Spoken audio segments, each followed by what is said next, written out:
Për naftën përsëri. 3 lajme.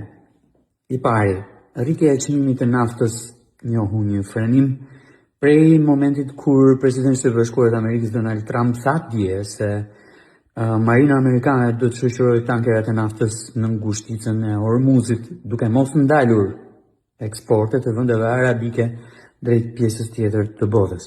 E dyta, çmimet e naftës në Shqipëri u rritën sot. Dhe e treta, dhe kjo mua më lë pamend, autoriteti i konkurrencës ka njoftuar se ka vënë në monitorim tregun, kujdes, e pakicës. Lexova deklaratën e autoritetit të konkurrencës dhe ajo që nuk më zhgënjen kurrë është fakti që këta legjitimojnë rritjen e çmimit. Me atë që po ndodh në tregjen ndërkombëtare, ofertën, kërkesën e kështu me radhë. Brenda 3 ditë ka që po ndodh kjo gjë.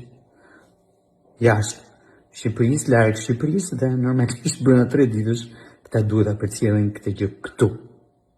Dhe autoriteti i konkurrencës e pranon një rritje të moderuar të çmimit, por po monitoron për pjesën tjetër. Po një ditë që çmimi në tregjen ndërkombëtare njohu rënje e mbi të gjitha kursi i monedhës në Shqipëri njohu rënje gjithashtu, pra i valutave të huaja me të cilat blihet karburanti njohu rënje gjithashtu. Ku ishte autoriteti i konkurrencës? Legjitimoi një ulje të çmimeve brenda territorit të Republikës së Shqipërisë. Mbajti në monitorim ndonjërin prej tregjeve të shumicës dhe të pakicës? Asnjëherë. Ndaj them unë që më lë pamend çdo deklarim i autoritetit të konkurrencës.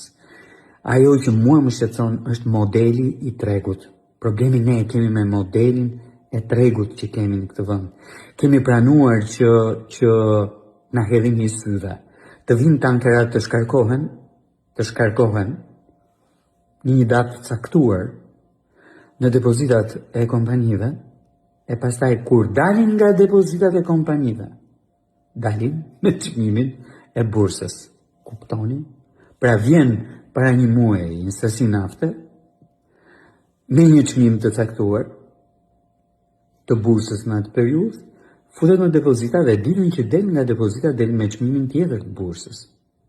Ky është problemi që kemi.